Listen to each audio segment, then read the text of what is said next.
Braucht der Saupreis wie ich genauso. Die kleine Spende von der Kira. Das Deckel brauche ich. Was sagt er jetzt?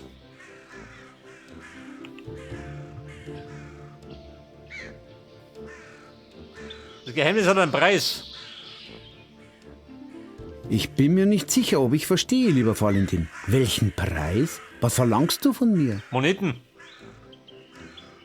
Ich soll meine geistliche Schweigepflicht verletzen und dir Beichtgeheimnisse verraten? Ich soll das Vertrauen meiner Gemeindemitglieder missbrauchen? Ist es das, was du möchtest, Valentin?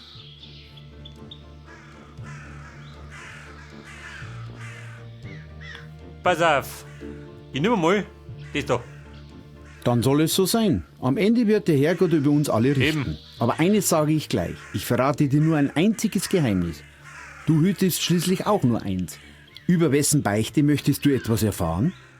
Scheiße, ein Geheimnis kriege ich.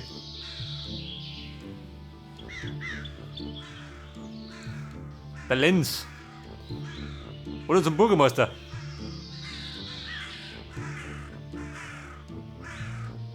Der gute Xaver hat es nicht immer einfach daheim. Seine Frau ist eine meinungsstarke Person, er kann sich nicht immer so gut durchsetzen gegen sie und ihre Mutter. Das kratzt an seiner Männlichkeit. Er fühlt sich sogar wie ein Betrüger in seinem Amt. Er ist besorgt. Wer sich schon gegen die eigene Frau nicht durchsetzen kann, kann wohl kaum Autorität in der Gemeinde ausstrahlen, sagt er. Ich weiß nicht, ob das hilfreich für dich ist. Etwas anderes kann ich leider nicht bieten. Ich hoffe, du bist zufrieden. Und nun geh mit Gott, Valentin.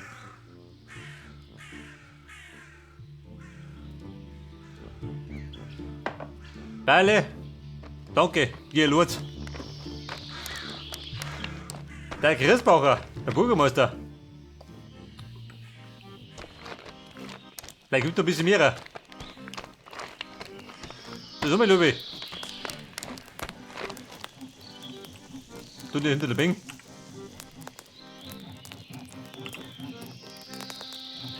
Der Pfarrer ist auch nicht der Mörder.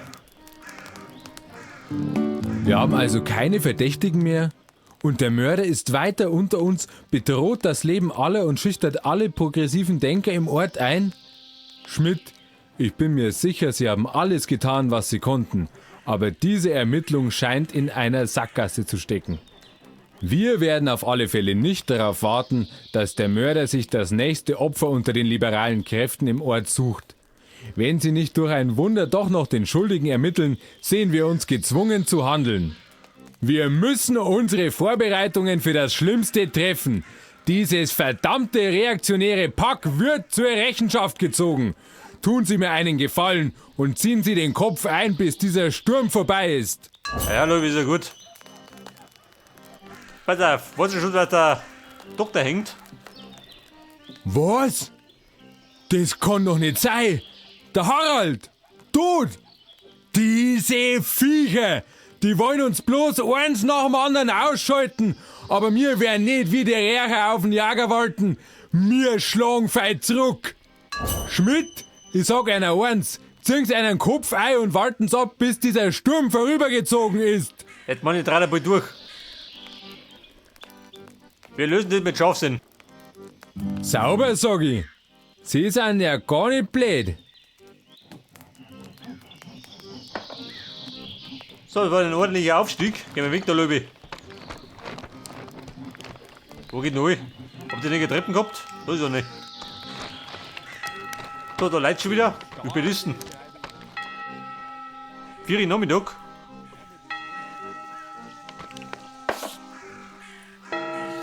Vier Punkte, da schon her. Wendigkeit, Geschick, meine Power und Ausstrahlung brauche ich.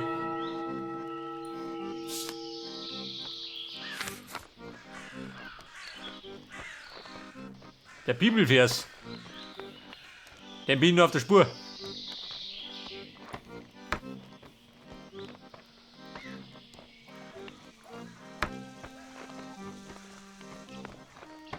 Ja, pass auf.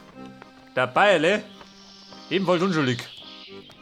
Das heißt, der Pfarrer war es nicht, der Schorscher war es nicht. Genauso wie der Alois. Warte mal.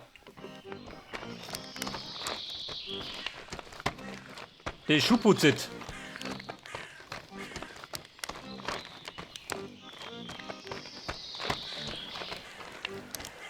Warum seid ihr noch da? Um die Zeit, schon, oder? Ja, Nogel darum. Ja, und was? Friedel, hat er was? Wie kann ich heute helfen? Ja, ich bin mir jetzt doch nicht ganz sicher, ob ich ihnen wirklich alles sagen soll. Du geh. Außer mit der Sprache.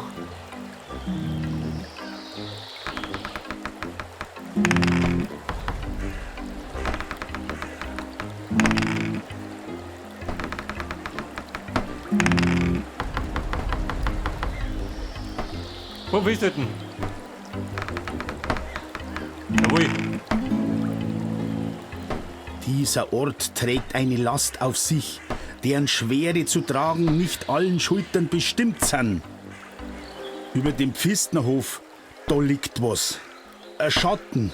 Alles wirkt dort wie verflucht. Ein Schatten liegt über dem Pfistnerhof.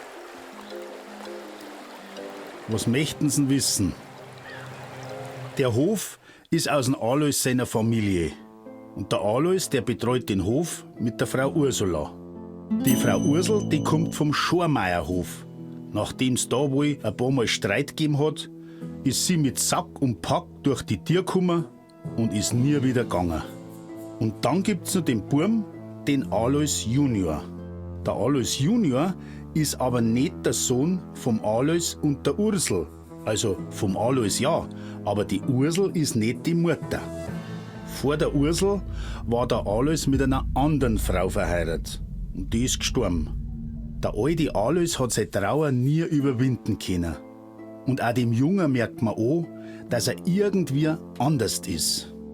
Wahrscheinlich haben sie den Jungen da im Ort schon gesehen. Der schleicht oft heimlich durch die Gegend. Gestern war er Schwammerl sammeln. Heut ist er am Fluss.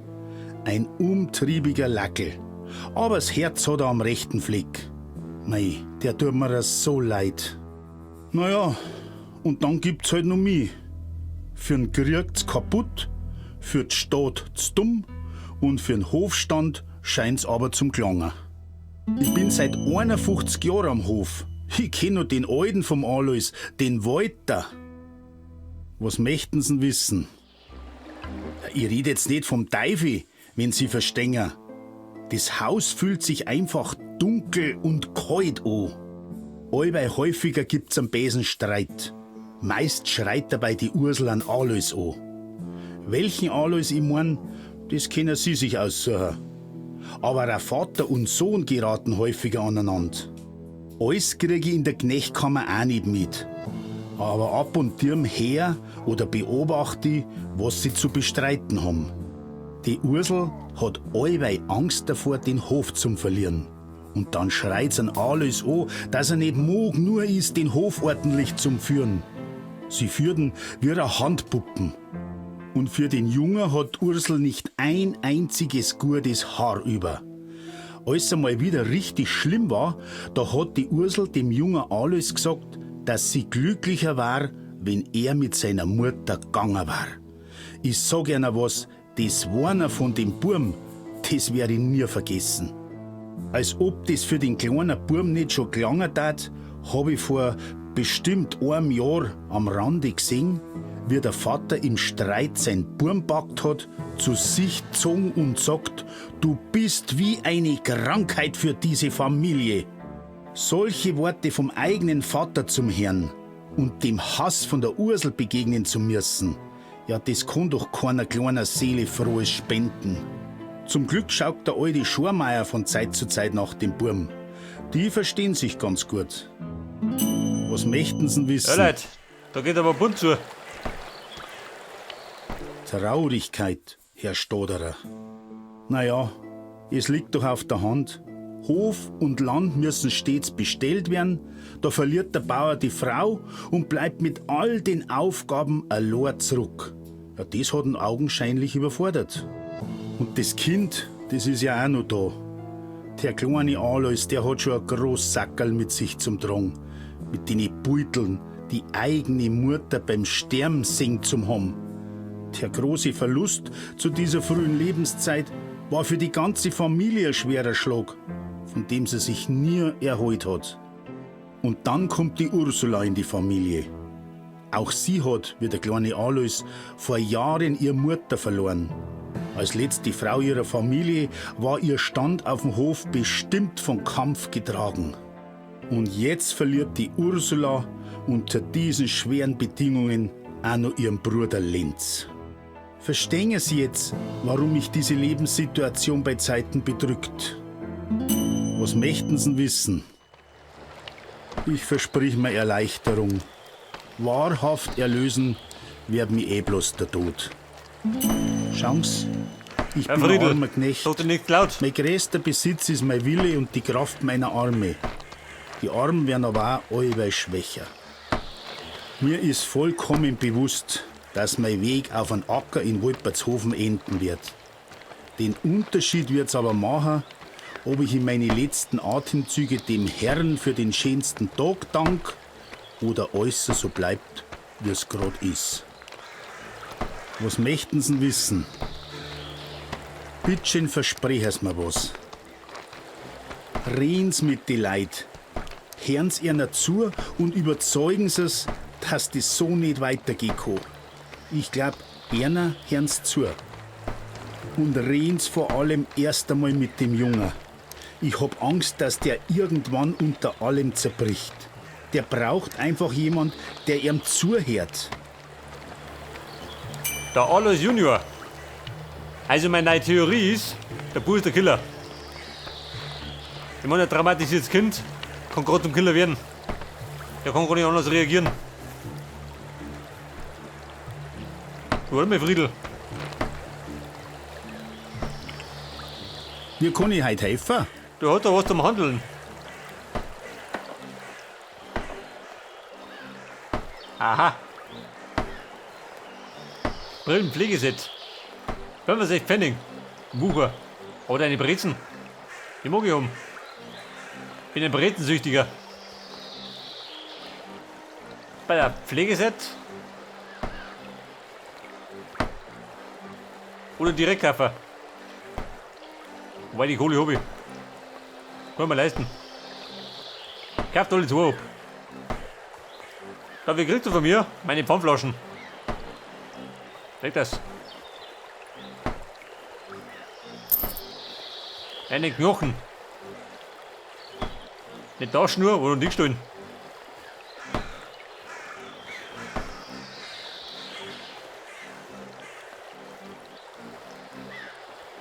Wasser.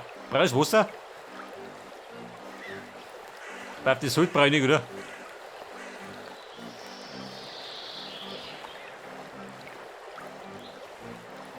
Wird das? Ausgehandelt.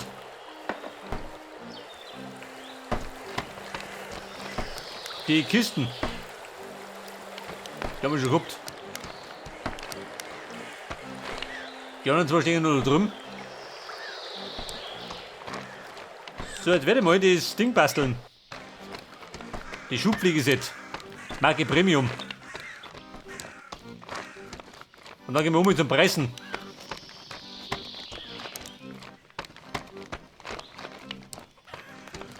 Bei der Bastelbank. Und da hinten.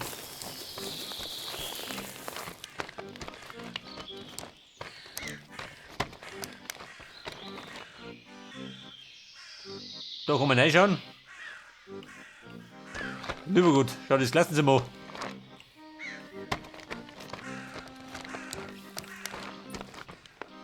Hier war der Kirchsbacher.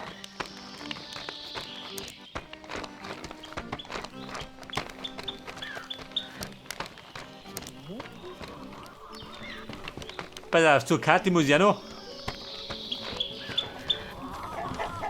Da sind wir der Schnappleiche. Mit du reden? Niki, der tanzt gerade.